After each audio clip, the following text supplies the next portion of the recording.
en esta conferencia de hoy, con la cual vamos a finalizar con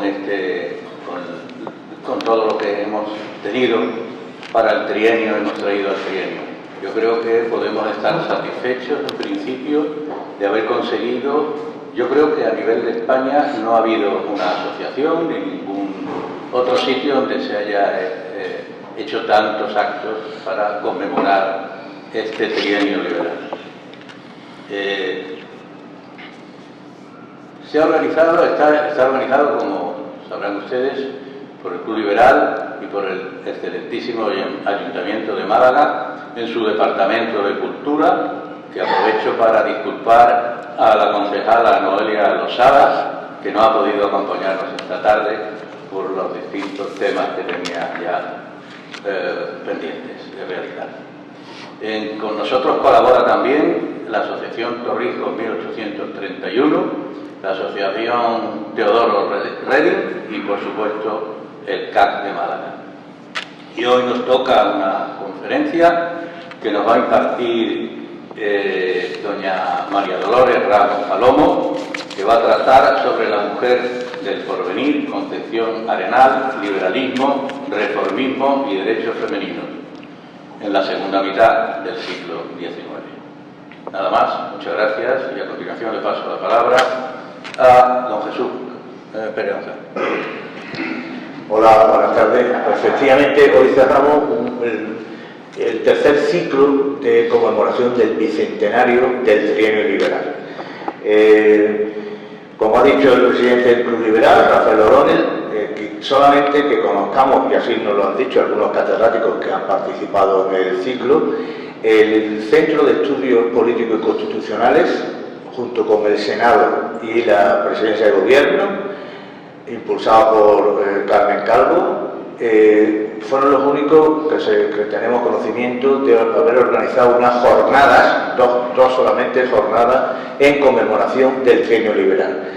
¿Fue importante o no fue importante el trienio liberal? A nuestro entender, es el punto de inflexión de la Constitución, de nuestro punto de vista, de la nación española.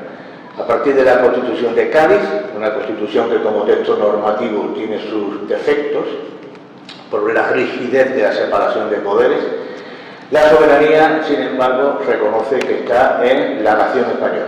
Todos los ciudadanos, no residen en el rey.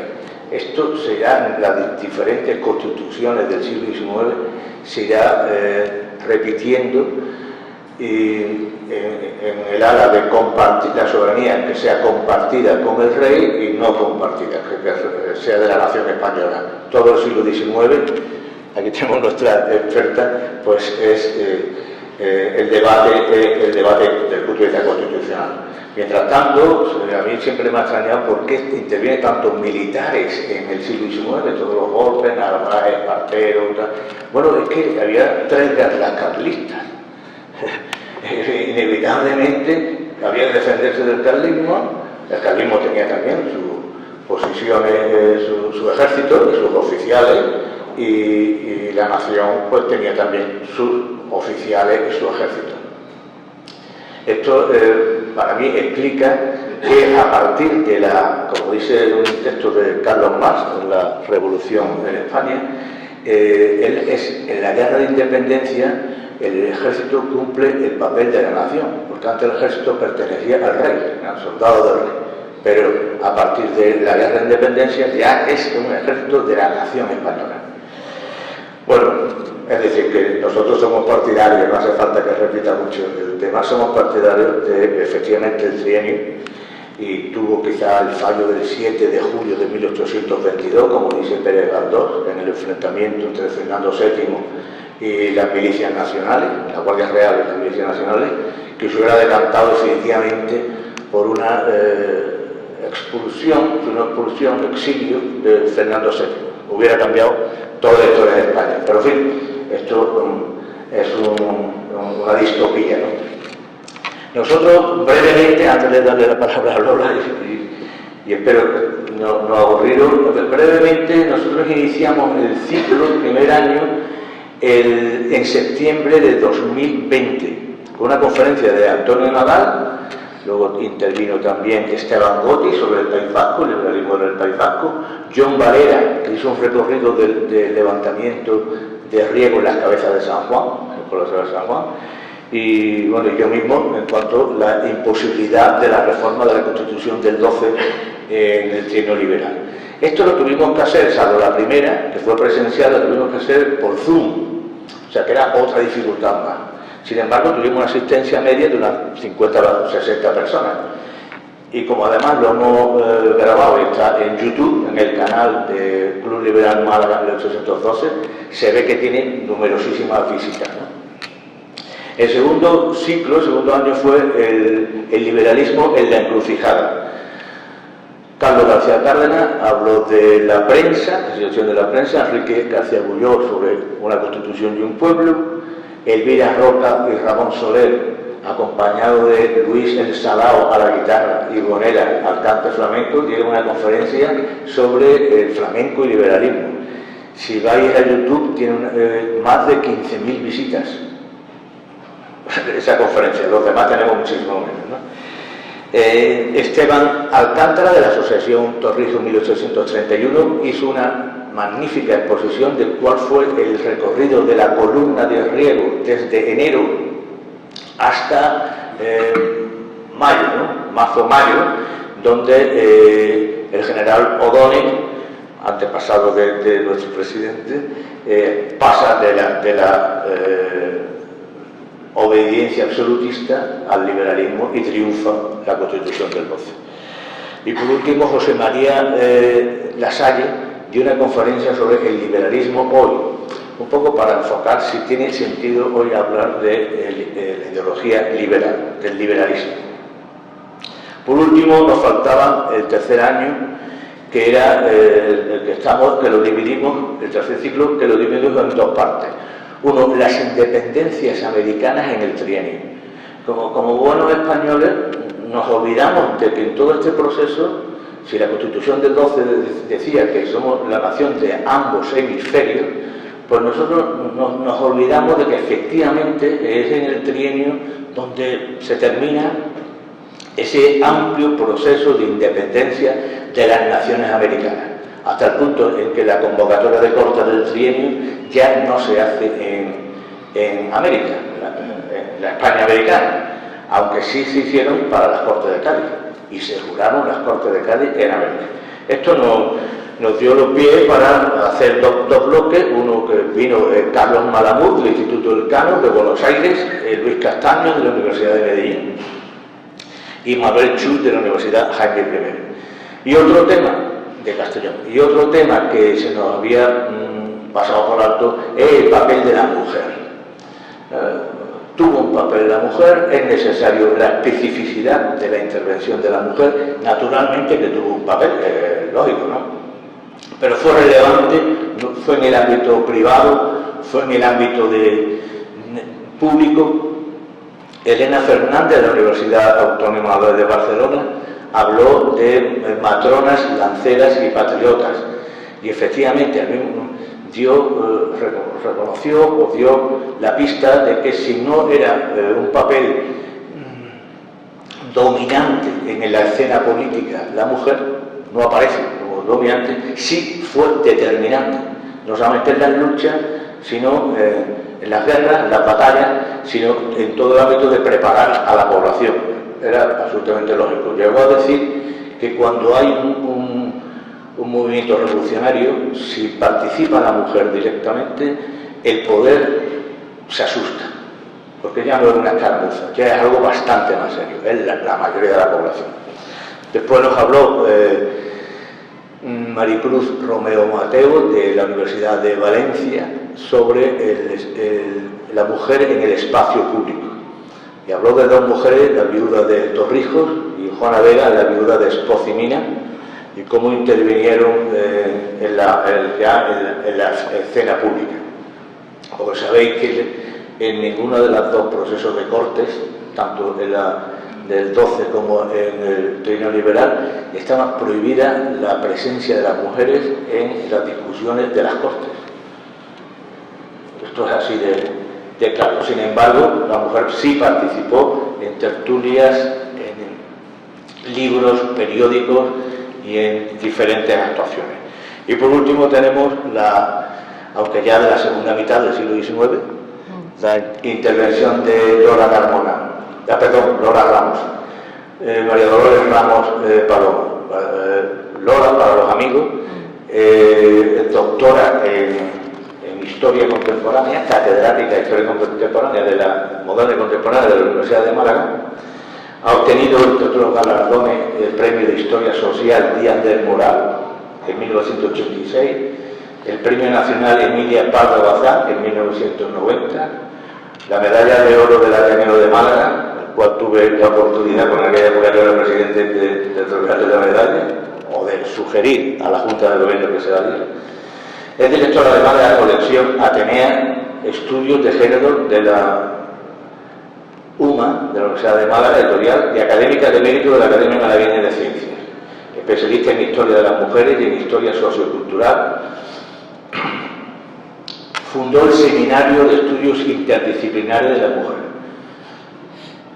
y el Grupo Consolidado de Investigación Histórica Andaluza,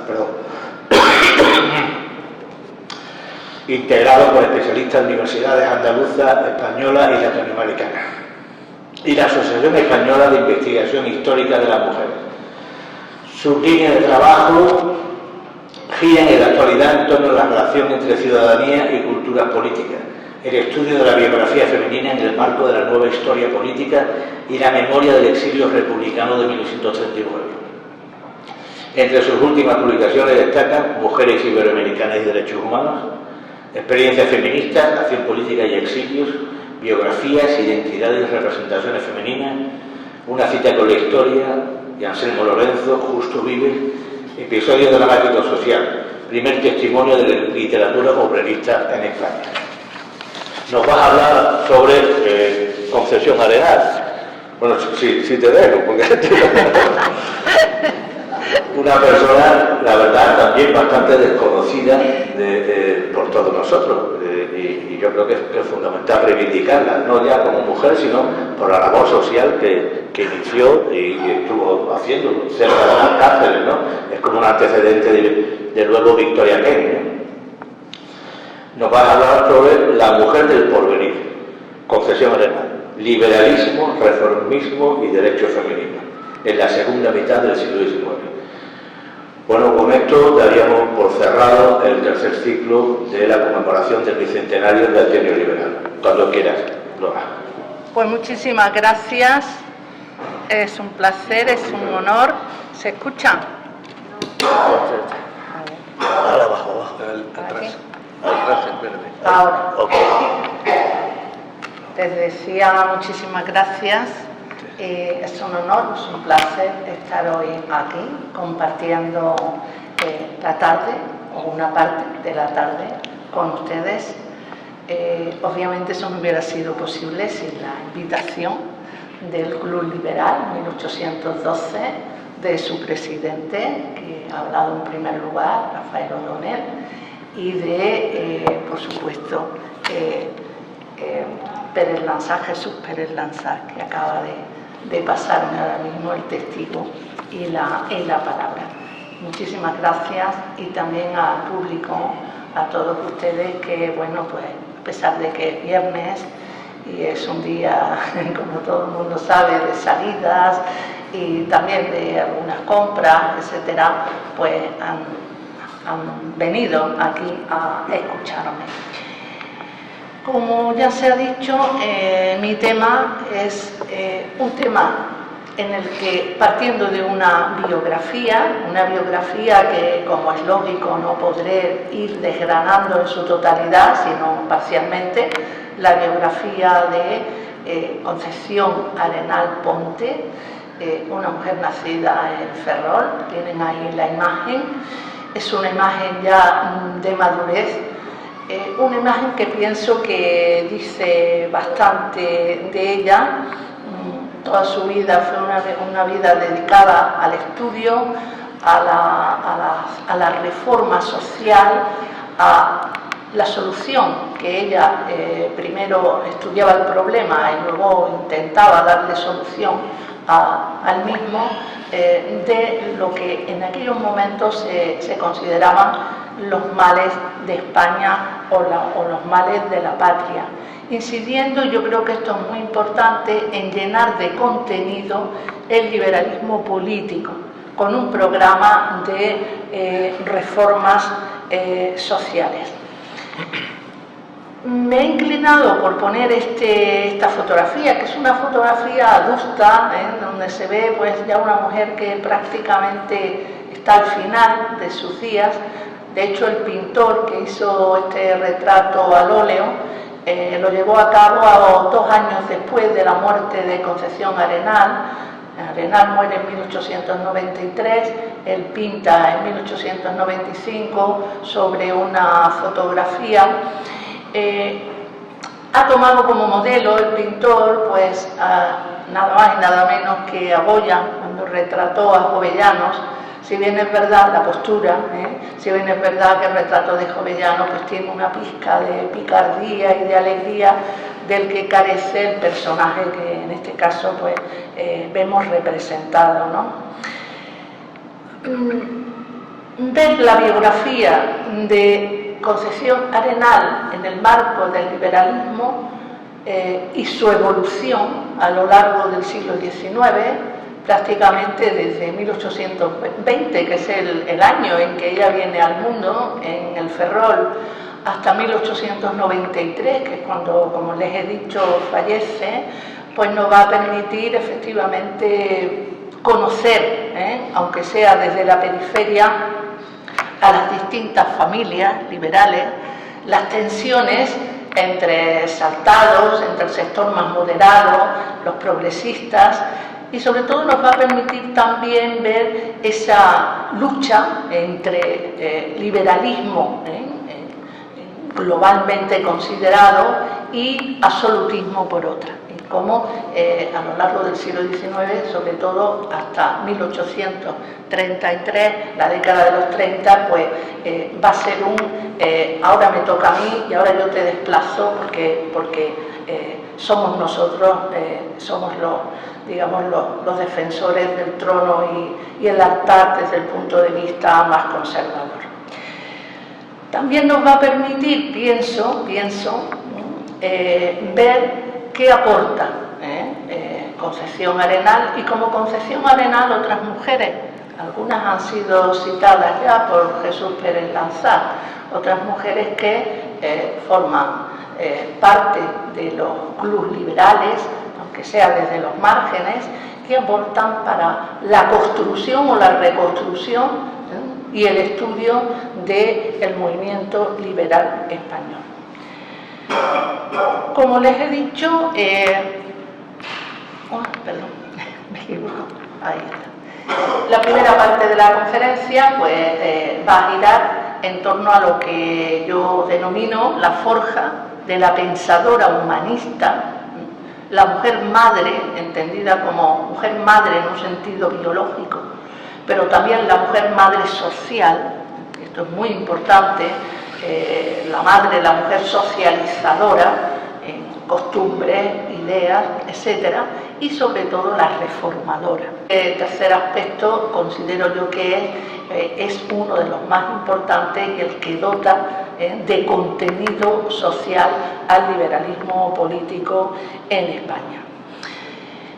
El Ferrol, que es la ciudad donde ella nace, pues he puesto ahí una foto, no se ve muy bien, pero es una ciudad pequeña, en 1820, donde hay una población vinculada al mar en todos sus oficios, una población que se refugia en el llamado barrio viejo, pero también es una población que apunta ya a futuro, a apertura, y sobre todo que se expande en los barrios nuevos, el llamado barrio de la Magdalena, en cuya calle real pues va a nacer nuestra protagonista. Este es el Pazo de los Núñez, donde ella finalmente acaba su vida, en Vigo, y esta es la calle real donde ella nace, lo que queda de la calle real, prácticamente los edificios las casas, algunas muy buenas casas, una de ellas era en la que ella vino al mundo, han sido derribadas, pero bueno, nos queda todavía, digamos, el premio de poder ver como ahí refleja la fotografía una estatua en homenaje a Concepción Arenal, que fue muchas cosas, aparte de una liberal convencida, fue una penalista, una adelantada penalista, una adelantada reformadora de las cárceles, fue una adelantada defensora de los derechos de las mujeres, fue una adelantada defensora de las clases más humildes, fue muy crítica con lacras sociales como la prostitución, fue una declarada defensora de la higiene pública, la higiene social, la higiene individual, fue una escritora de peso, ha sido considerada por una de las últimas, en la última biografía que ha escrito la profesora de Barcelona, Ana Caballé, como la mujer intelectual más importante del siglo XIX, aunque aquí Emilia Pardo Bazán y ella, la otra gallega, pues estarían en una especie de tour de force. Son dos mujeres muy diferentes en cuanto a planteamientos vitales, pero dos grandes pilares de la intelectualidad femenina española del siglo XIX, de las últimas décadas del XIX, desde mitad del siglo XIX hasta prácticamente los inicios del siglo XX, extendiéndose hasta la década de los 20, Emilia Pardo Bazán, una de las introductoras, si no la primera, del naturalismo en España. Es verdad que los perfiles son diferentes. Emilia Pardo Bazán, además de una intelectual importantísima, es una mujer de mundo, es una mujer que disfruta en sociedad, es una mujer que sale a la calle. Concepción Arenal, la han visto en esa fotografía primera, no es una mujer que se retrae hacia sí misma, no es una mujer de mundo, es una mujer que recala en su propio mundo, y es un mundo interior, un mundo donde, bueno, se van conformando por una parte el sentimiento, por otra la razón, y este es también un debate muy importante en la España del siglo XIX. Es el centro del romanticismo, esa tensión entre el yo y los demás, esa tensión entre naturaleza y cultura, esa tensión entre razón y corazón, por decirlo de alguna manera, ¿no? Bien, hay un hecho crucial, nos vamos a retroceder un poquito, obviamente es la Constitución de 1812, el punto de partida, el índice, el faro, y hay unos años cruciales que los he señalado, de 1812 a 1823, con ese tira y afloja entre liberalismo por una parte y absolutismo por la otra, ¿no? Me gusta mucho esta imagen porque es una alegoría que pintó nada más y menos que Goya, y es la alegoría de la Constitución, en la cual, como ven, hay una tensión entre las luces del nuevo siglo, del constitucionalismo, por una parte, y los oscuros, los marrones, los grises, tirando a negros del absolutismo. Veríamos aquí, como ven, o intentaríamos ver una metáfora entre esas dos visiones del mundo. Las mujeres, tanto el desnudo femenino en un primer término como la figura central que aparece inmediatamente detrás, pues llevan un texto, un libro en la mano, una escribe, presumiblemente al dictado de lo que va a ser o lo que podría ser la Constitución de 1812, el reglamento, los artículos, y la figura que está detrás, es como la musa de la Constitución, lleva en una mano un libro constitucional y en la otra pues la luz que ilumina metafóricamente el siglo XIX, o las primeras, o debería haber iluminado de una manera global las primeras décadas del siglo XIX. Se ha hablado de la Constitución, y mucho, de la Constitución de 1812, porque, entre otras cosas, es lo que nos tiene aquí ahora mismo reunidas, pero yo les voy a proponer hoy una lectura, por supuesto, sumamente resumida, del texto constitucional en clave de género, es decir, desde el punto de vista de la ciudadanía femenina y de las mujeres. Esta es la segunda parte, la segunda tanda de las conferencias de las que nos ha hablado Jesús Pérez Lanza.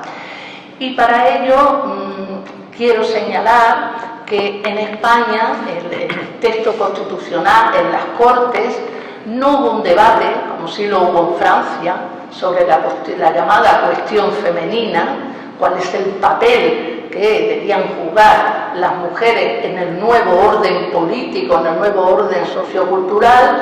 En España esto no se va a producir. Por otra parte, tampoco hay una declaración de derechos del hombre, como ocurre en Francia de 1789. Hay cierto miedo al francés, en el sentido de que Francia podía suponer la radicalización del proceso constitucional. Entonces aquí se pasa, se oye bien, ¿no? Se pasa más de puntillas y como no hay esos debates, sí que va a haber una definición del concepto de nación, obviamente, y se define la nación como la reunión de todos los españoles de ambos hemisferios. Por otra parte, en esa reunión que conforma la nación, las mujeres y los esclavos, fíjense bien, quedan nivelados, quedan en el mismo lugar, fuera de la definición, puesto que carecen, en primer lugar, de derechos civiles y también van a carecer, incluso el texto dice a perpetuidad, de derechos políticos, en tanto que mujeres, en este caso, por su propia condición, por su propia naturaleza femenina. Claro, intentando de alguna manera recomponer dejar a las mujeres en la periferia y al mismo nivel que las personas esclavas, pues se da una solución, y la solución consiste en decir que las mujeres pueden sentirse españolas, bueno, pues una especie de gracia concedida, que era el hecho de ser madres, hermanas e hijas de españoles varones. Muy significativo, porque aquí estamos viendo uno de los grandes límites del liberalismo, no solamente en España, esto ocurrió también en Francia, con otra trayectoria evidentemente, pero es bueno subrayarlo y ver que ya de entrada la Constitución del 12, que ha sido estudiada desde muchísimos puntos de vista, es necesario también aproximarse a ella desde este sesgo, desde los sesgos sociales y desde los sesgos de limitación por el sexo y por el género, ¿no? O por el sexo-género. Desde esta perspectiva, las mujeres quedaban excluidas. He decidido poner también esta diapositiva un poquito más aclaratoria, ¿no? De los derechos políticos, como también habían quedado las castas, los ciudadanos originarios de África, el norte de África, los mestizos, etc. Pero aquí sí que había los señores diputados o los padres de la patria, aquí llegaron al acuerdo de que ese estar fuera de la ciudadanía política podía tener solución a través de la meritocracia. Méritos personales, individuales, la heroicidad, méritos económicos, etc. Entonces ahí había una puerta abierta para las llamadas castas. Las mujeres de todas las clases sociales, porque esto es importante también subrayarlo, aquí van a ser medidas con el mismo rasero las aristócratas, las mujeres de la burguesía, de la mediana burguesía y las mujeres de las clases populares. Todas, por el hecho de ser mujeres, quedan fuera de esa ciudadanía política y, lo más terrible, a perpetuidad. Luego no será así, pero evidentemente así es. No se trató el tema apenas, pese a todo, solamente el diputado liberal Muñoz Torrero trajo un poco a los compañeros, a los diputados, el problema que se generaba y sobre todo la discriminación que supondría llegar un momento en que las castas adquirieran ciudadanía, la ciudadanía política, y las mujeres no. Bien. Este es el telón de fondo, ¿no?, de los años 10, la década de los 10, luego la década de los 20, cuando de nuevo retorna el liberalismo, desde el año 20 al año 23. En ese periodo de tiempo, que es un periodo de tiempo muy ajustado, como vemos, van a suceder bastantes cosas. En lo personal, y en cuanto a la biografía de Concepción Arenal, bueno, pues es muy importante tener en cuenta la gran referencia que para ella va a suponer su padre, Ángel Arenal. Ángel Arenal es un militar liberal con un sentido, digamos, de la conciencia política de lo que era el liberalismo, que le llevó a exponer sus ideas públicamente, incluso en los peores momentos, y a defender esta teoría política y la Constitución de 1812, lo que le supuso, obviamente, durante la vuelta del absolutismo, pues innumerables problemas, desde persecuciones, detenciones, destierros, etc. Pero es importante que veamos que la niña Concepción, o Conchita, como se llamaba, va a quedar ligada desde pequeña en el imaginario a su padre. Su padre es el héroe liberal, y esto lo va a mantener durante toda su vida. Comportarse, ser ella de alguna manera, la heroína liberal que agradara al padre en cuanto a sus ejecuciones, en cuanto a su trayectoria, va a ser muy, muy importante. La madre, en cambio, es Concha Ponte, es justamente lo contrario, es una exponente de la España más tradicional, es una exponente de las ideas ligadas hasta cierto punto al absolutismo, es una defensora del trono y el altar en su versión más conservadora y tradicional, y por tanto los problemas, los choques a lo largo de toda la vida de ambas, pues van a ser continuos y van a ser constantes. Hay otra figura importante en la vida, en los comienzos de la vida de Concepción Arenal, y es la abuela Jesusa. La abuela Jesusa es la madre de su padre y es liberal.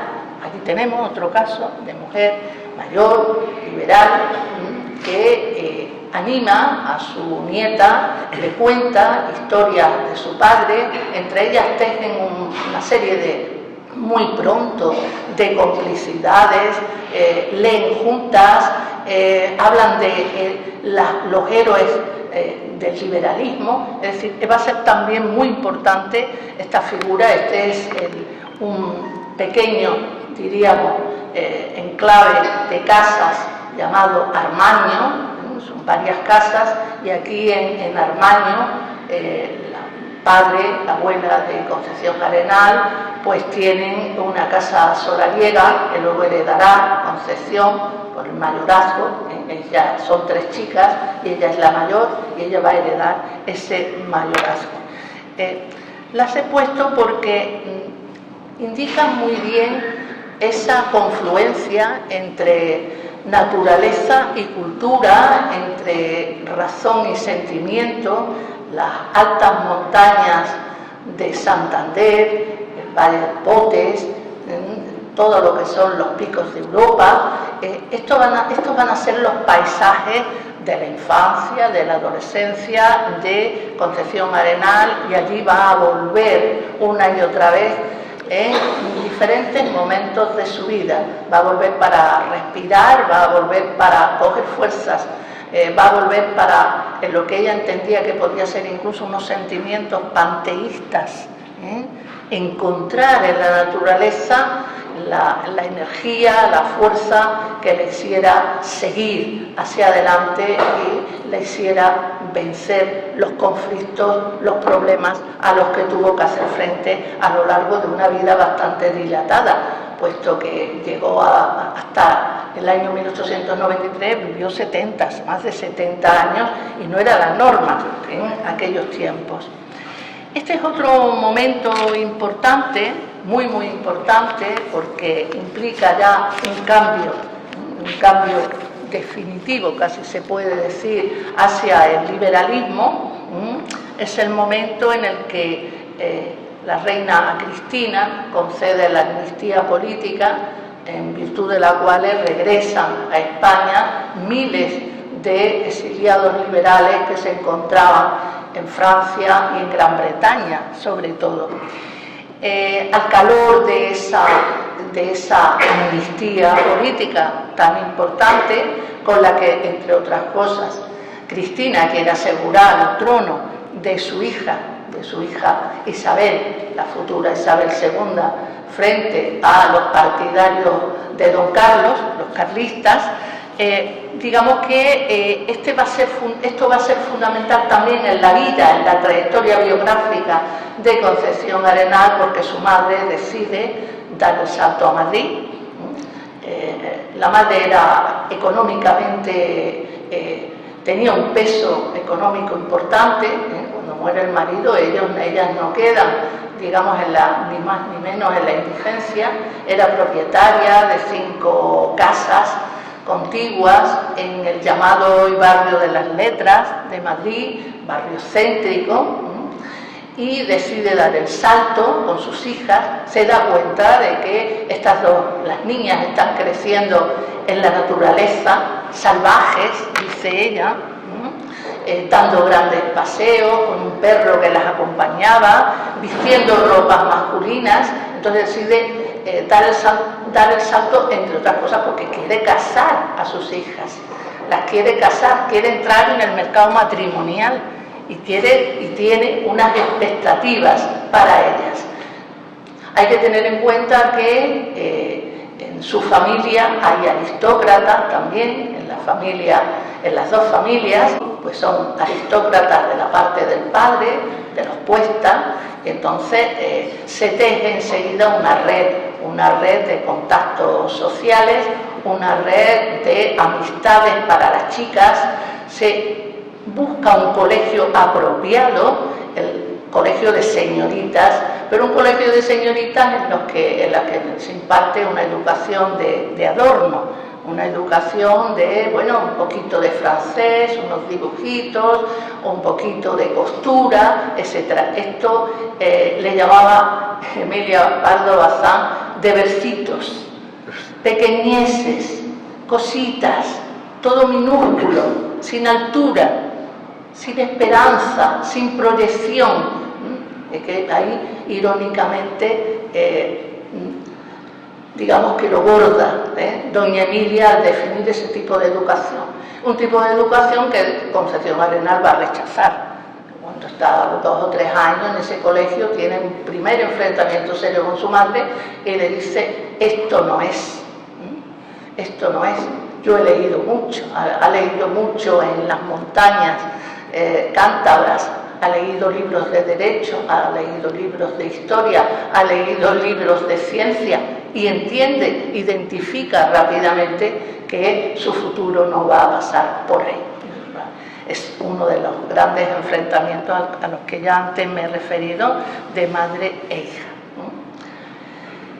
Concepción Arenal, ustedes sabrán, porque es el estereotipo, el que más ha circulado, que la dibuja, que la presenta, o la representa vestida de chico, vestida de hombre, con una capa, a veces con un sombrero masculino, sin maquillar o, digamos, sin realzar su belleza femenina. Era una mujer de piel muy blanca, ojos azules, por lo visto tenía una mirada muy bonita, muy limpia, cabellos rubios, pero ella, ya ven ustedes la foto de la izquierda, como, bueno, pues se peina y se viste de este modo y rápidamente pues cunde por Madrid el rumor de que es el estudiante andrógino. Utiliza el disfraz para poder ir a las aulas de la Universidad Central en Madrid, porque las chicas, las mujeres no podían entrar, no podían matricularse. Era un pequeño paréntesis para decir que hasta 1911 las aulas universitarias en España no se abren en libertad para las mujeres. Hasta ese momento, disfraces, hasta ese momento, peticiones a los rectores, hasta ese momento, lugares especiales en el aula, hasta ese momento, acompañantes para que las chicas no sufran el menor menoscabo supuestamente en su honor, etcétera, etcétera. Entonces, claro, es entendible que ella utilice ese disfraz masculino, no solamente para asistir a las clases de la universidad, sino también a las tertulias de Madrid, tertulias culturales, intelectuales, que eran obviamente tertulias masculinas. Una de las tertulias en las que ella participa, y lo hace acompañada, no lo vamos a perder de vista, de este joven, mayor que ella, 8 o 9 años mayor, con el que enseguida conecta y que será su futuro marido, Manuel García Carrasco, un abogado con el que trama enseguida una amistad intelectual, y se intercambian libros, discuten, debaten, pasean juntos, y con él, precisamente, acabará siendo su marido, es con el que entra a estas tertulias, que eran tertulias cerradas para las mujeres, pero ella con su disfraz, y Manuel, digamos, de alguna manera acompañándola y respaldándola, pues entran en tertulias como esta, por ejemplo, la tertulia del Café Iris, muy famosa en el Madrid del siglo XIX, prácticamente durante 3 o 4 décadas estuvo abierta. Yo he localizado esta fotografía que tienen ahí, es la entrada a lo que era la galería, a partir de la cual se daba paso esa galería al Café Iris, que estaba situado entre la calle de Alcalá y la carrera de San Jerónimo. Aquí pueden hacerse una idea de cómo era ese café. Es una fotografía del café ya reformado un poco después, cambia su nombre, va a cambiar después el nombre de Café Iris por el Café Madrid, pero pueden hacerse una idea de la amplitud y de la disposición de la luz, de las plantas y cómo eran las mesas en las que, bueno, pues se sentaría también con la niña Conchita, o la joven Concha o Conchita Arenal, ¿no? Es una relación, la de Manuel García Carrasco y ella, que, como les he dicho, acaba en boda en el año 1848.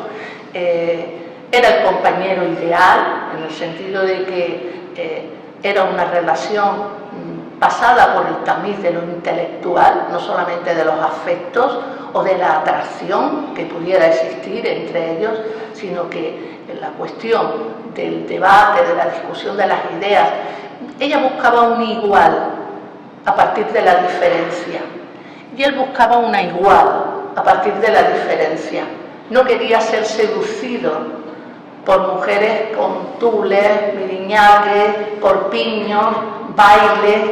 Quería una igual, quería una mujer para no solamente una compañera sentimental, sino una igual intelectual. Y creo que ahí fue una unión muy exitosa, que solo la muerte de tuberculosis 9 años después pues pudo romper. Por lo pronto se van a casar en un año clave, a nivel o dentro de lo que es el contexto nacional e internacional. Es un año en el que hay motines, algaradas, movimientos sociales en Madrid, en otras ciudades. Es el año en el que la primavera de los pueblos se extiende por toda Europa. Es el año en el que el romanticismo, los movimientos nacionalistas se robustecen. Es el año en el que se celebra, al otro lado del Atlántico, en Nueva York, la convención o la asamblea de Seneca Falls, donde las mujeres y hombres reunidos redactan una declaración de sentimientos reclamando la ciudadanía política, civil y social para las mujeres norteamericanas.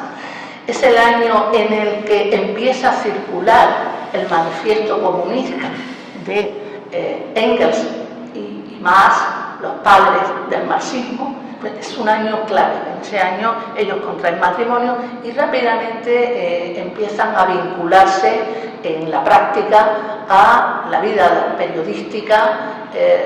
Concepción Arenal hasta 1857, precisamente por esta discriminación que sufren las mujeres, no va a poder firmar sus apellidos. A partir de 1857 sí, pero sí que interviene muy activamente en lo que son el articulismo del periódico La Iberia. La Iberia es, digamos, el exponente o la tribuna del liberalismo progresista en España, un diario que tuvo una vida bastante larga. Ahí ven al director, a Carlos Asensio, con los principales redactores de este periódico, y en él se va a ligar de una manera muy activa tanto el Manuel García Carrasco como Concepción Arenal. Como les he dicho antes, los avatares de la vida son así. Todo cambia cuando, Manuel enferma de tuberculosis, que era una de las enfermedades del siglo. Como se sabe, no tenía cura, y de una manera muy rápida, muy precipitada, pierde la vida. Esto va a implicar para Concepción, dados los lazos que había construido con su marido, unos lazos muy plurales, pues un golpe enorme. Decide retirarse a las montañas, allí, a respirar, a escuchar los arroyos, el agua de los arroyos correr, a ver los amaneceres, los atardeceres. Decide ir a la naturaleza, porque sabe que la naturaleza puede curar la herida, y allí van a encontrar algo muy importante, un otro yo, en este caso también masculino. Se trata de un filántropo, violinista y compositor, Jesús de Monasterio, un hombre 9 años más joven que ella, que había recorrido Europa dando sus conciertos, un hombre del mundo también, pero un hombre muy ligado al reformismo social que bullía en Europa a través del libre pensamiento, a través de los círculos filomasónicos, masónicos, en aquellos momentos. Es también un católico heterodoxo. Va a ser el hombre que introduzca en España lo que entonces fue un revulsivo, las conferencias de San Vicente de Paúl, volcadas desde el laicismo a solucionar los problemas que tenía España en aquel momento. Ahí tienen la torre de Potes, porque es Potes la ciudad donde finalmente ella va a alquilar una casa, la casa de la familia de Jesús de Monasterio. Pero hay más. Potes es importante, las montañas también lo son, pero hay algo más. Es la creación de las primeras redes femeninas, llamadas hermandades femeninas, mujeres ligadas al movimiento romántico. Aquí tenéis algunas de ellas. Mujeres que desde el punto de vista del moderantismo constituían las llamadas amistades peligrosas. Amistades peligrosas, en este caso, para Concepción Arenal o para Concha Arenal. Judy Gómez de Avellaneda, Carolina Coronado, ahí tienen las fotografías. Bueno, pues estas mujeres forman esas hermandades, y en esas hermandades se va a imbricar también Concepción Arenal. Es decir, su horizonte, a pesar de ser una mujer que vive más hacia adentro que hacia la vida social, sus horizontes son muy amplios, en un sentido social, ideológico, muy firmes en cuanto al liberalismo político en el cual cree y en el que se sitúa en una posición central. Huye de los exaltados, huye también de los excesivamente moderados y busca ese centro dentro de lo que es el movimiento liberal español. Si han venido en días anteriores, pues tendrán ocasión de reconocer en la foto central esta matriarca, es nada más y nada menos que Juana de Vega, la foto del centro, la condesa de Espot y Mina, va a ser una de sus grandes amistades, uno de sus grandes pilares en un sentido político, en un sentido ideológico, en un sentido social, en un sentido también afectivo e íntimo. Y a la derecha, según estoy yo, tienen la figura de Salustiano Olózaga. Ahí está, como veis, son dos figuras centrales dentro de lo que es el liberalismo español del momento.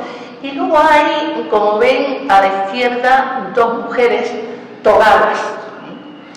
Y la togada de arriba, a la izquierda, pues es la vizcondesa de Jorbarán, Micaela de Massieu, que fue la fundadora de las adoratrices y que además mantuvo una enconada lucha por evitar la prostitución, por eliminar la prostitución de nuestro país. Y abajo, una figura mítica, la de Sor Patrocinio, la famosa monja de las llagas, la monja que supuestamente pues hacía ciertos milagros, había sido el amor imposible de Olózaga, el amor imposible.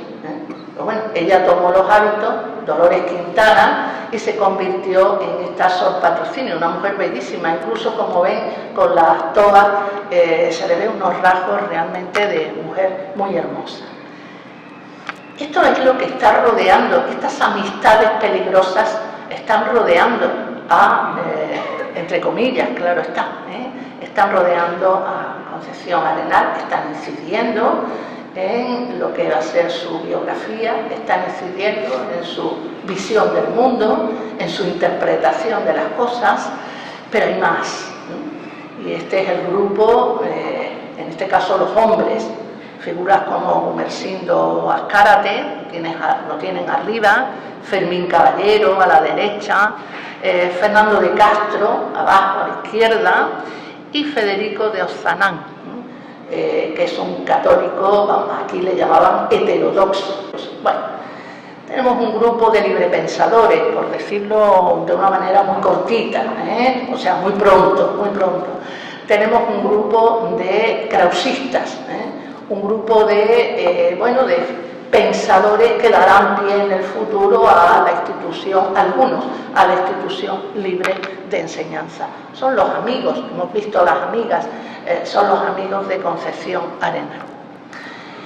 Y de alguna manera, todos juntos, pero también ella sola por sí misma, se va a transformar o se va a convertir en una pionera del trabajo social. Quizás es la pionera, sin más, del trabajo social en España. Y lo es porque redacta un programa en el que pone especial interés en la necesidad del asociacionismo y dice, y del asociacionismo femenino, no solamente del masculino. Insiste en la rectitud moral que debe regir las conductas privadas y públicas, que necesitadas estamos de rectitud moral, la reflexión y la acción, es decir, conjugar el pensamiento y la praxis, la práctica, la responsabilidad civil y pública del Estado, garante del orden liberal, Y todas estas ideas las va a ir difundiendo en estos dos libros que les he puesto. Son, por una parte, El visitador del pobre, un libro del cual se hicieron en 5 años más de 30 ediciones y que además se tradujo a 8 o 9 lenguas en países europeos, cosa que, bueno, nos da un poco el indicador de hasta qué punto, dónde llegó y cómo era demandado ese libro en las librerías y en las bibliotecas europeas. Y por otra parte, pues su famosa memoria que presenta a la Academia de Ciencias Morales y Políticas y que se llamó La beneficencia, la filantropía y la caridad.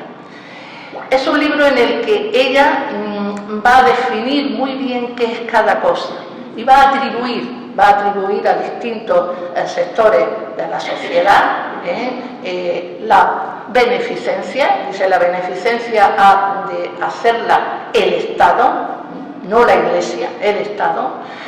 La filantropía, esto corresponde a la sociedad civil en su conjunto, individual o colectivamente.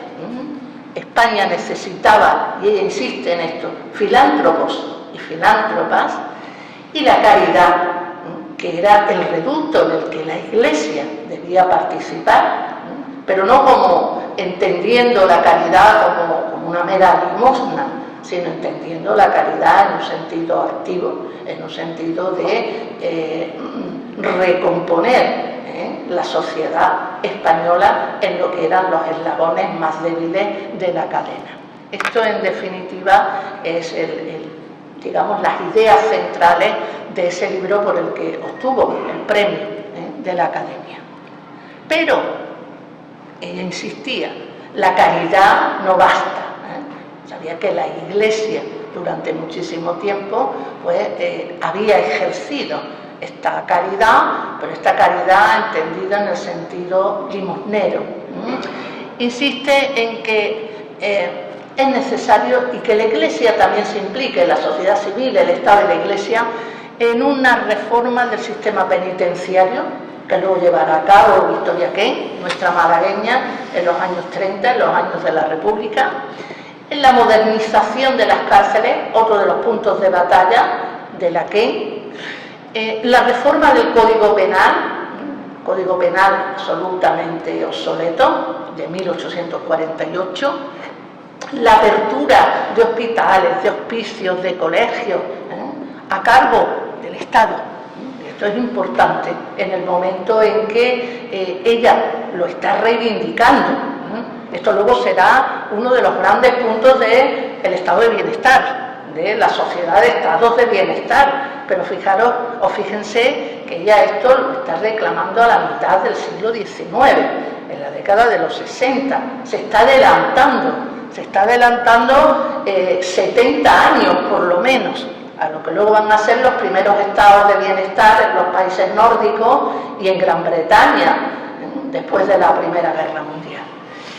Va a pedir o va a intentar fortalecer lo que ella llamaba un humanismo liberal, del cual participaran mujeres y hombres.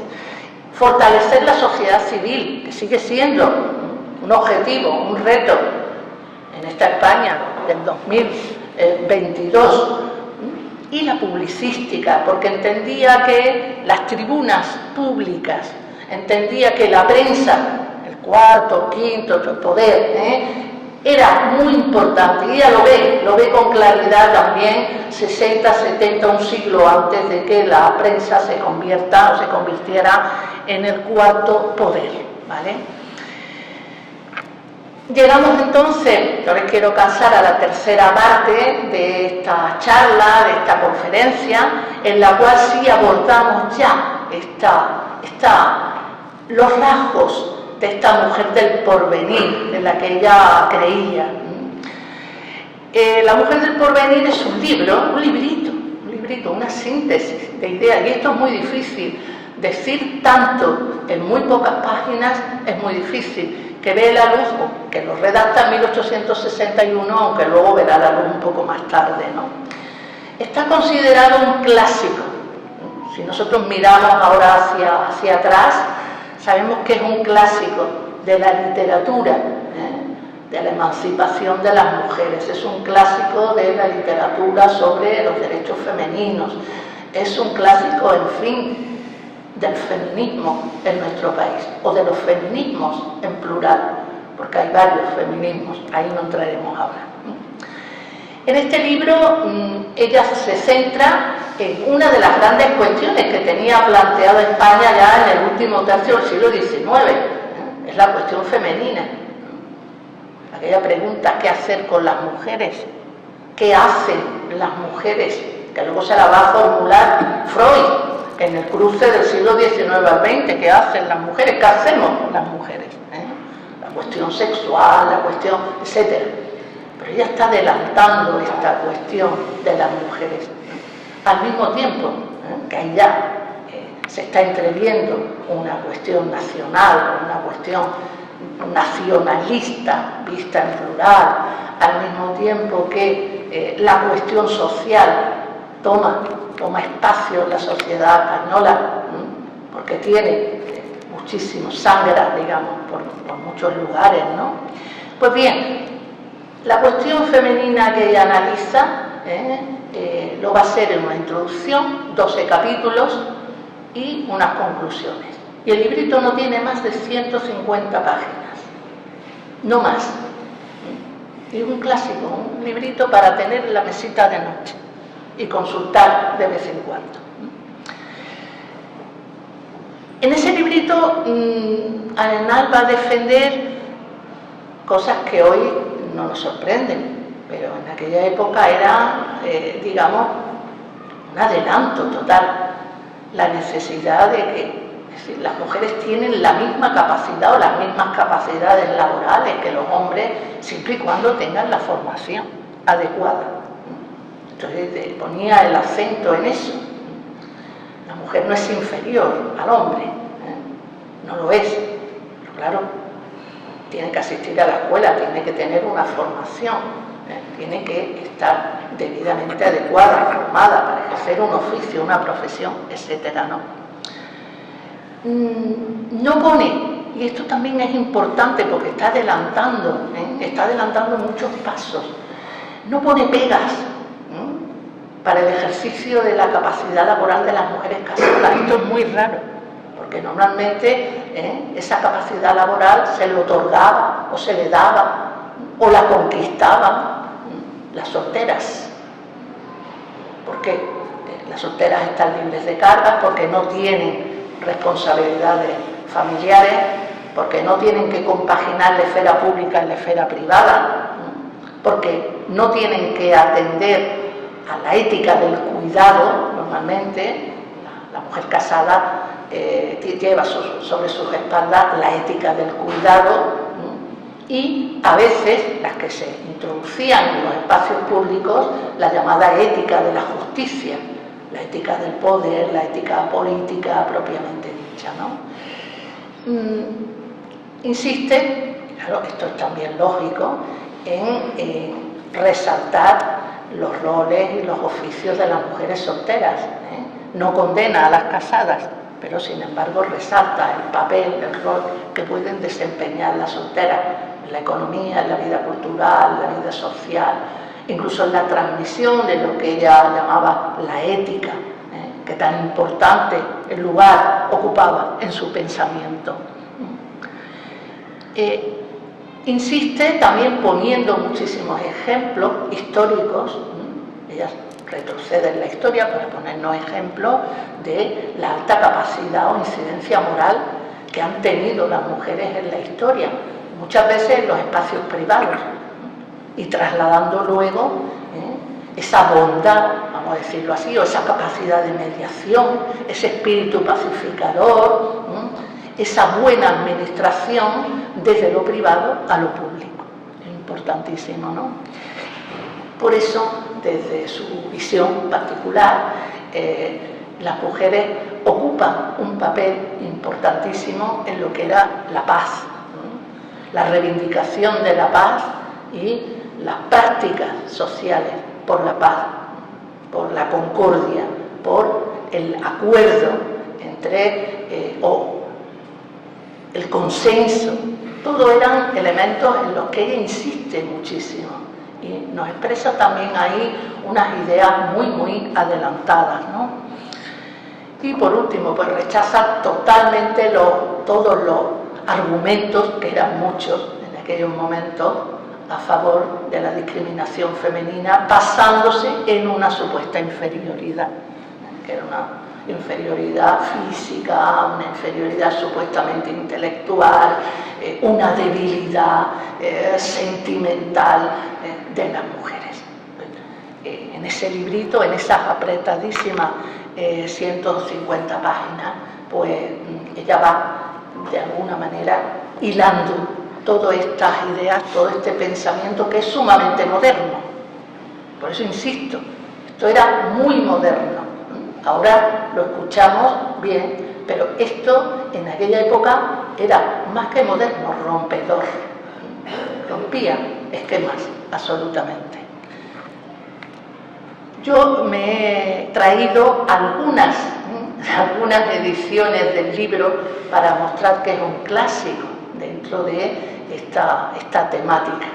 Se han hecho muchísimas, centenares de ediciones de La mujer del porvenir, desde 1869 hasta nuestros días.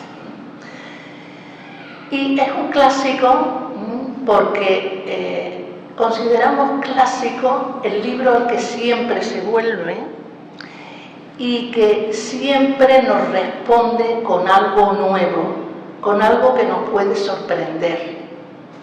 Se dice, el Quijote es un clásico. Volvemos al Quijote y lo leo de otra manera y me fijo en cuestiones o me da respuesta a preguntas que antes no me había planteado. Entonces, desde ese punto de vista, La mujer del porvenir hoy, en el 2022, es un clásico de la literatura sobre la emancipación femenina en España. Cantidad de ediciones, como ven, a través de los años, cantidad de ediciones de libros, editoriales, no solamente dentro de España, también hay traducciones fuera de España, porque precisamente fue un libro que se llevó a los congresos, que se discutió, y se discutió no solamente en los congresos femeninos, sino en los congresos en los que se trataba las cuestiones relacionadas con el mundo penal, cuestiones relacionadas con la filosofía del derecho, cuestiones relacionadas con el tema de la ciudadanía, etc. Hoy, La mujer del porvenir, ¿qué nos dice todavía? Nos dice cosas, y cosas muy importantes. En primer lugar, yo lo considero un antídoto para seguir combatiendo, parece mentira, pero sigue siendo así. Todas estas visiones dulces de la realidad de las mujeres, las novelas, las teleseries, la búsqueda o el encuentro de un príncipe azul, ¿no? Que quizás ya no es azul, pero sigue siendo un príncipe, un salvador de las mujeres, ¿no? Y de todos estos relatos que supuestamente, claro, acaban en vidas felices que luego no lo son tanto, evidentemente. Es una herramienta útil, a día de hoy también, esto no se escucha, es una herramienta útil para conocer. Es que se va. Es que se va. No sé por qué se va. No, espérate el otro. Espérate que yo si enciendo este. Este estaba aquí atrás. Es que este es sencillo. Yo voy a intentarlo hablando alto. Decía que considero que es también una herramienta. Ya, hasta aquí. Una herramienta para conocer, para que conozcamos cuál ha sido el pasado de, en este caso, las españolas. Cuáles han sido sus luchas, cuáles han sido sus objetivos, cuáles han sido sus experiencias, cuáles han sido sus sufrimientos, cuáles han sido sus logros. Este libro nos va a permitir reflexionar sobre todo esto. Ahora, hoy, en el 2022, el pequeño librito de 150 páginas que recomiendo, ¿no? Hoy este libro es capaz de reunir las huellas del pasado, que evidentemente están en sus páginas, con marcas reconocibles por todas y todos del tiempo presente, del tiempo que vivimos. Y desde luego va a facilitar ese pasado y esas marcas del tiempo presente van a facilitar la comprensión de cómo, por qué, cómo, sobre todo hasta dónde y de qué manera han sido oprimidas las mujeres y cómo éstas han buscado soluciones, han luchado para ser iguales al otro sexo, para ser iguales a los hombres. La mujer del porvenir hoy desvela la necesidad, esto es muy importante, de construir una genealogía femenina. ¿De dónde venimos? Tenemos tradiciones. El liberalismo español no está huérfano de tradiciones, pero el emancipismo español, femenino español, no está huérfano de tradiciones. Los movimientos sociales españoles no están huérfanos de tradiciones. El estudio de la cuestión social no está huérfano de tradiciones. Las mujeres, en definitiva, no estamos, y ahora nos implicamos a todas las que estamos en la sala, no estamos huérfanas de tradiciones. Y esto nos lo permite ver y constatar el libro La mujer del porvenir de Concepción Arenal. Por supuesto que va a permitirnos, vamos a través de él, o con él, o por él, vamos a ver la evolución de las ideas ilustradas. Han ido abriéndose camino y transformándose desde finales del 18 hasta hoy, y nos va a permitir también ver históricamente, socioculturalmente, las tensiones, que son muchas, han sido muchas y seguirán siéndolo, entre la esfera privada y la esfera pública. Una parte de esa tensión es lo que hoy se llama la conciliación familiar, de una manera bastante escueta. El libro nos lo va a permitir ver. Por último, va a contribuir esta mujer del porvenir del año 1861 a detectar las experiencias de vida de la propia autora, de Concepción Arenal, de las amistades peligrosas, sobre todo las mujeres que la rodeaban, la lucha de todas ellas contra la discriminación de género, contra la discriminación social, contra la discriminación cultural, contra la discriminación penal, etc. Por todos estos motivos, el libro es un clásico, debemos considerarlo un clásico. Y yo les invito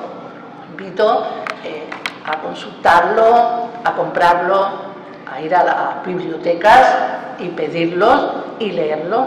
Ese es el librito de cabecera, que además no ocupa lugar, que además no es un mamotreto, que además está muy bien escrito y es muy sencillo. Concepción Arenal escribe con mucha sencillez, es muy clara cuando decide razonar, cuando hace sus argumentaciones. Es una mujer muy clara y que además se basa en ejemplos de la vida cotidiana muchas veces, para que la lectora, en este caso el lector, pues tampoco tenga que hacer un gran esfuerzo intelectual, siendo ella una gran intelectual, una de las mejores, lo he dicho, insisto, mujeres intelectuales del siglo XIX español. Pero la mujer del porvenir es también aquel testigo que se entrega desde el ayer al hoy y desde el hoy al mañana. Sucesivas generaciones. No solamente genealogía, es decir, de dónde venimos, quiénes somos, quiénes fueron nuestras antepasadas, sino que, es un testigo que pasa a las manos, en este caso, mujeres y hombres del mundo actual, y que a su vez podrá legarse, estudiarse, debatirse, criticar desde todos los puntos de vista en el futuro. Y he puesto para acabar, unas fotografías que me resultan entrañables. A la izquierda su estudio vacío.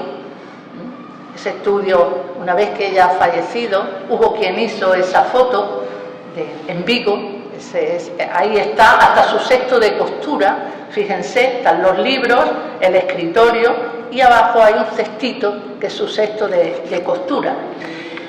A la derecha he puesto la foto de su hijo, el único hijo que al final le sobrevivía, en los años 20, el único de los 3 que tuvo, una niña que murió muy pequeñita y los 2 varones.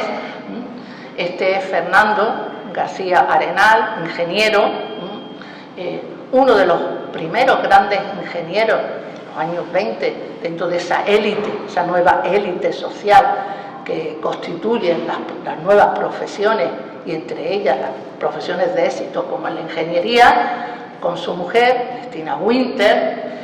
Y arriba me ha parecido también entrañable ese sello de la República Española en el que se ve la imagen verde de Concepción, y lo que podríamos considerar algunas de las mujeres que recogieron, si no total, parcialmente su legado. A la izquierda Margarita Nelken. Fíjense que son mujeres con culturas políticas diferentes. Margarita Nelken, socialista primero, comunista después, en la Guerra Civil, escribe un libro clarificador antes de la Segunda República, en los años 20, que son la mujer en España, la situación social de la mujer en España. A la izquierda Nelken. A la derecha hay con una especie de velo Rosario de Acuña. Rosario de Acuña es un poco posterior a Concepción Arenal. Es una escritora, librepensadora, panteísta, fue recogiendo todo este ideario, republicana, masona, del centro.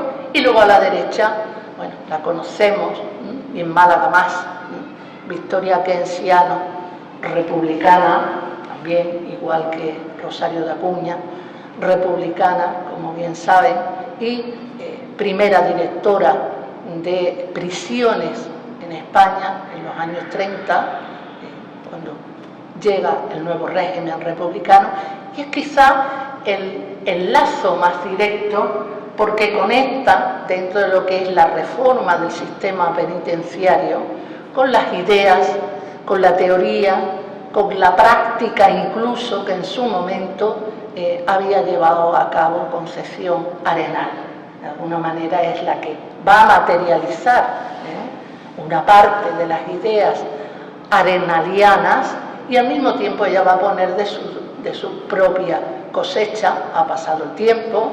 Victoria Ken es una mujer moderna, pertenecía a la generación de las sin sombrero, y ella va a poner también sus propios matices, aquellos encuentros vis a vis que espantaba literalmente a los sectores más conservadores en los años 30, o los permisos de salida.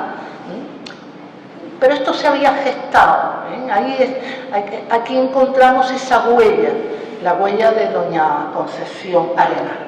Y en el centro y debajo del sello de la República, Clara Campoamor, otra mujer republicana que luchó al precio que fuera, y lo pagó muy alto, por la consecución de los derechos políticos de las españolas.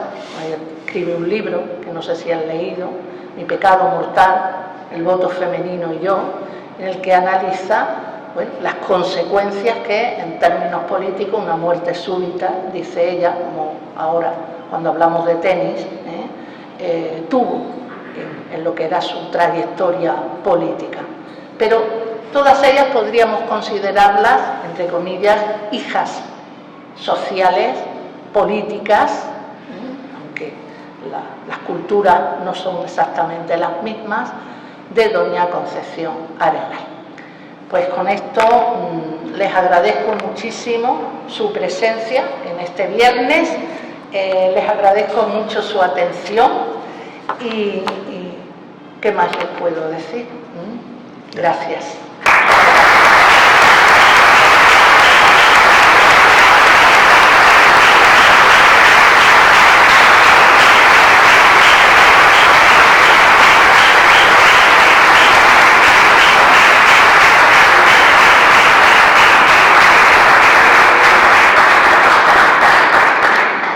Muchísimas gracias, Lola. Yo creo que ha sido muy ilustrativa la conferencia. Parece que ha gustado por los aplausos que ha recibido de descubrirnos una persona como Concesión Morenal. Vamos a abrir un pequeño turno de preguntas. Muy bien. Un pequeño turno de preguntas, si estás dispuesta a contestarlas. Y me voy a permitir hacer la primera. Efectivamente, Concesión Morenal nace justo en enero del 20, ¿no? Cuando nace el trienio liberal. Para mí siempre ha sido una cuestión si hubo o no hubo una revolución liberal y cómo en los diferentes ámbitos de la vida, entre ellos la presencia de la mujer, aunque con antecedentes de la Ilustración, como Rosa Gálvez, por ejemplo, en Málaga, ¿no? Pero si hubo realmente un esfuerzo, una ruptura o una nueva aparición también en el ámbito de la mujer. Yo creo que sí, por Luisa, en fin, mi opinión, ¿no? Luisa Sáez de Viniegra, la viuda de los ricos, que ella es la que defiende la memoria de su marido, escribe y participa ya en la vida pública directamente, y la viuda de Juana de Vera, la viuda de Esposimina, también. Y la pregunta sería, ¿crees que existe con el liberalismo, no el liberalismo en abstracto, sino el liberalismo en concreto, con exaltado, moderado, con todo, las familias, las familias liberales de esa época frente a un absolutismo y a un conservadurismo tremendo, ¿no? Si existe realmente una intervención de liberalismo, si existe un cambio, un punto de inflexión, unido también a esa deriva. Tú has hablado antes del liberalismo humanista, y bueno, aquí hay Elena Rosenblatt, es una profesora americana que también habla del liberalismo, descubriendo esa línea de liberalismo humanista. Incluso Stuart Mill, el laborismo inglés, viene también de ese liberalismo de Stuart Mill, que tiene una pulsión social. Creo que inevitablemente vía catolicismo por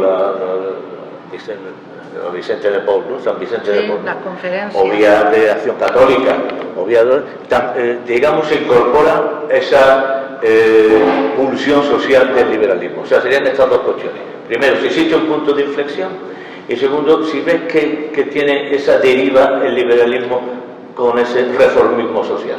Lo hay, a mi modo de ver, ¿eh? Coge este, si no... Sí, no, sí. El micrófono no funciona. No, cógete este. Creo que efectivamente hay un punto de inflexión. Si no hubiera habido ese punto de inflexión, la reacción absolutista no hubiera sido, ¿no?, tan fuerte y hubiera adoptado el calibre que adoptó. Es un punto de inflexión que suponía, bueno, un corte en lo que era la concepción del Estado, en lo que era la participación política, en lo que era el derecho de ciudadanía. Hemos visto con los límites que normalmente no se explican en los libros de texto convencionalmente, los límites que llamamos de género, de sexo género. Las mujeres no van a ser, no van a tener derechos civiles, no van a tener derechos políticos. Esto hay que insistir, claro, ahí hay un vacío importante, pero es un vacío que las propias mujeres, con su estar no estando, que supongo que lo han explicado aquí las profesoras que me han antecedido, hay esa política de no somos ciudadanas, pero vamos a comportarnos como si lo fuéramos. No podemos entrar en los espacios públicos, pero vamos a estar en ellos. Vamos a estar vestidas de hombres, vestidas de monjes, de clérigos, no podemos estar en las cortes, pero en las tribunas vamos a estar disfrazadas. Y no pintamos nada, pero una vez que estamos en las tribunas de las cortes disfrazadas, pues vamos a interrumpir a los oradores y vamos a intentar introducir en su discurso aquello que a nosotras nos interesa. Quiero decir, claro, desde este punto de vista no hay una inflexión, pero en general hay una inflexión, yo pienso que es muy importante. Ahora bien, cejada por elementos de clase, de género, por las coyunturas políticas, por ese poderío.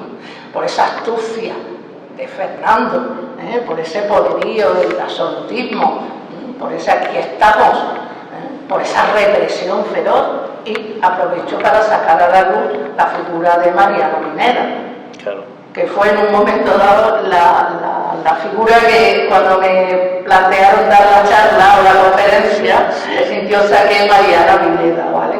Pero claro, parece, y es verdad, que Mariana Pineda aquí en Andalucía, por lo menos, y en toda España, es muy conocida. Mientras que Concepción Arenal, pues parece que resultaba menos conocida. Entonces, vale, pues sí, cambiamos a... Más compleja. Claro, más compleja.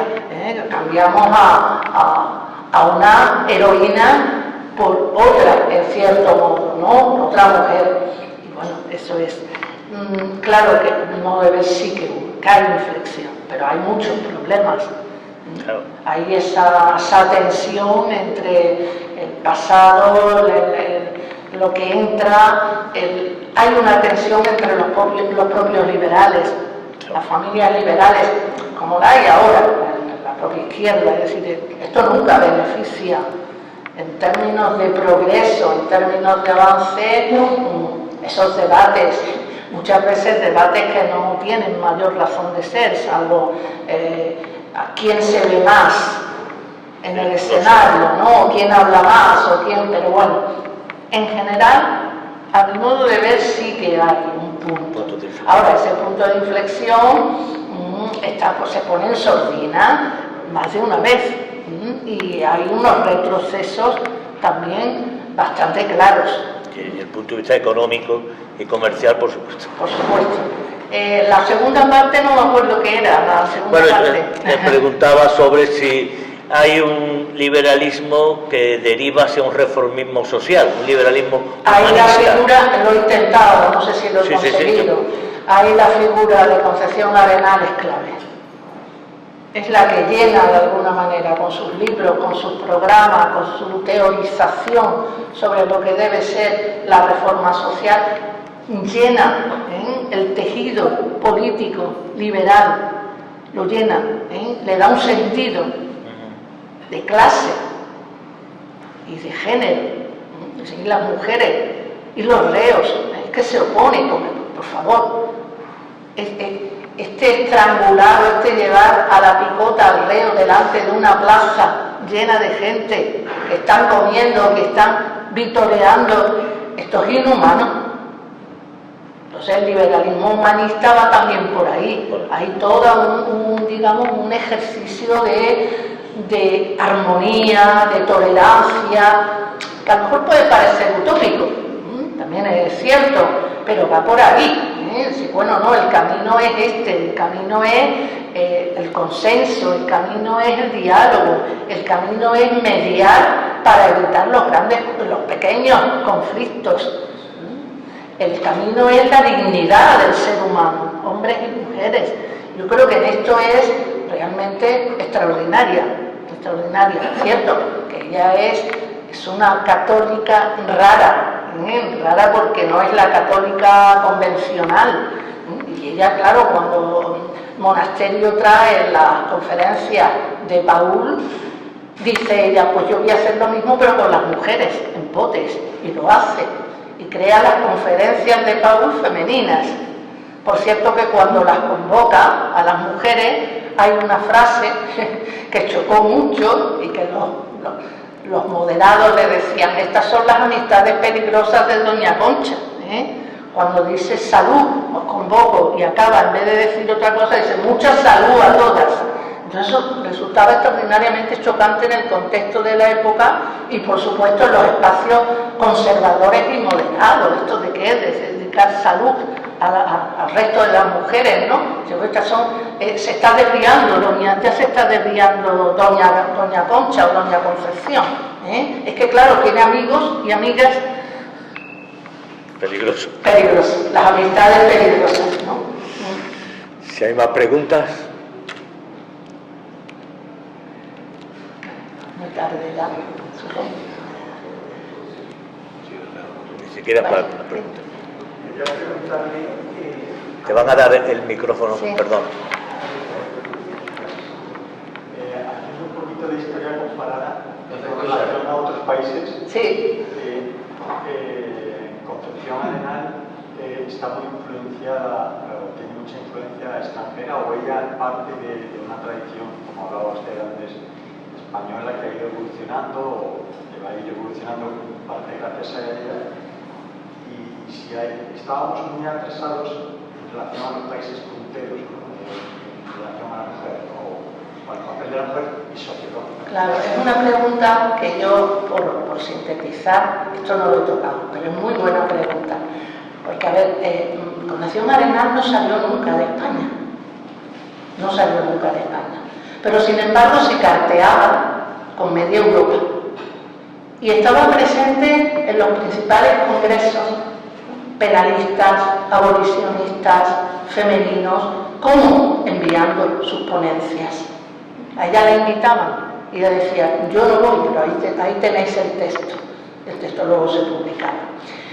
¿Qué significa esto? Que efectivamente ella estaba muy bien relacionada y conocía muy bien los círculos culturales, filosóficos de la Europa del momento. Círculos progresistas, normalmente. Ella se mueve en unos círculos que son círculos científicos, círculos de... incluso llegó a tener relaciones con algunas representantes del socialismo utópico belga. Algunas de ellas se carteaban continuamente con algunas representantes y algunos masculinos, femeninos, hombres y mujeres del socialismo francés, socialismo todavía en mantillas, elementos democráticos dentro y fuera del país. Sí que estaba, pero creo que había un doble proceso de incidencia, que ella se dejara contaminar, en el mejor de los sentidos, por estas ideas que, bueno, bullían en los círculos intelectuales, culturales, políticos europeos, pero que a su vez ella contaminaba a estos círculos con sus ideas extraordinariamente brillantes y modernas sobre la cuestión social, la cuestión femenina, el problema de las cárceles. Va en las dos direcciones. Y sí, hay una historiadora de Zaragoza que se llama María José La Calzada, que ha estudiado muy profundamente el pensamiento de María José de Concepción Arenal, hasta el punto de que le dedicó su tesis doctoral. Y en esa tesis doctoral, que es bastante voluminosa y que está publicada, hay varios capítulos dedicados precisamente a esas interrelaciones de Concha Arenal con Europa, y al mismo tiempo como ella ofrece, contamina, pero también trae hacia el interior muchas de las ideas, de las hipótesis, de los debates que en aquellos momentos pues, se debatían en diferentes círculos. Esta tesis también la recomiendo, incluso la edición que hizo la propia La Calzada de un libro que permaneció toda la vida sin publicar, porque ella no lo quiso en vida, donde se pueden ver esos rastros de lo que yo llamo su catolicismo heterodoxo, que se llama Dios y libertad, porque ella consideraba que ambas cosas podían ser posibles. No dentro de un pensamiento estrecho, de un pensamiento amplio, de una tolerancia, y en definitiva un libre pensamiento, una interpretación, libre pensador del propio catolicismo. Claro, esto creaba ampollas. Ella se negó en vida a que este libro fuera publicado, de la misma manera que también les digo que hay una obra literaria, de literatura de ficción, hay libros de memorias y hay poemarios de ella que permanecen sin publicar en el Museo de Pontevedra, que es donde están los originales. Hay una obra que está pidiendo a gritos una tesis doctoral, 2-3 tesis doctorales, siempre y cuando, claro, el Museo de Pontevedra se venga a facilitar esos textos, que son textos muy interesantes, pero están ahí, salvo El Dios y Libertad, que La Calzada pudo hacerle una edición crítica muy interesante. Todo lo demás, pues no sabemos qué tipo de novela escribía o cómo son sus memorias, su yo, cómo ella se autodefine, se interpreta. Aquí está, en Pontevedra. Bueno, ¿alguna otra pregunta? Bueno, pues gracias. sí, no hay muchas más preguntas. Gracias por la asistencia, gracias por este viernes, que considero un regalo también, que ustedes hayan venido a escuchar y a saber un poco más de Concepción Arenal, sobre la que todavía queda mucho por hablar, por decir, por debatir y todo esto, ¿no? Muchas gracias. Pues gracias a ti.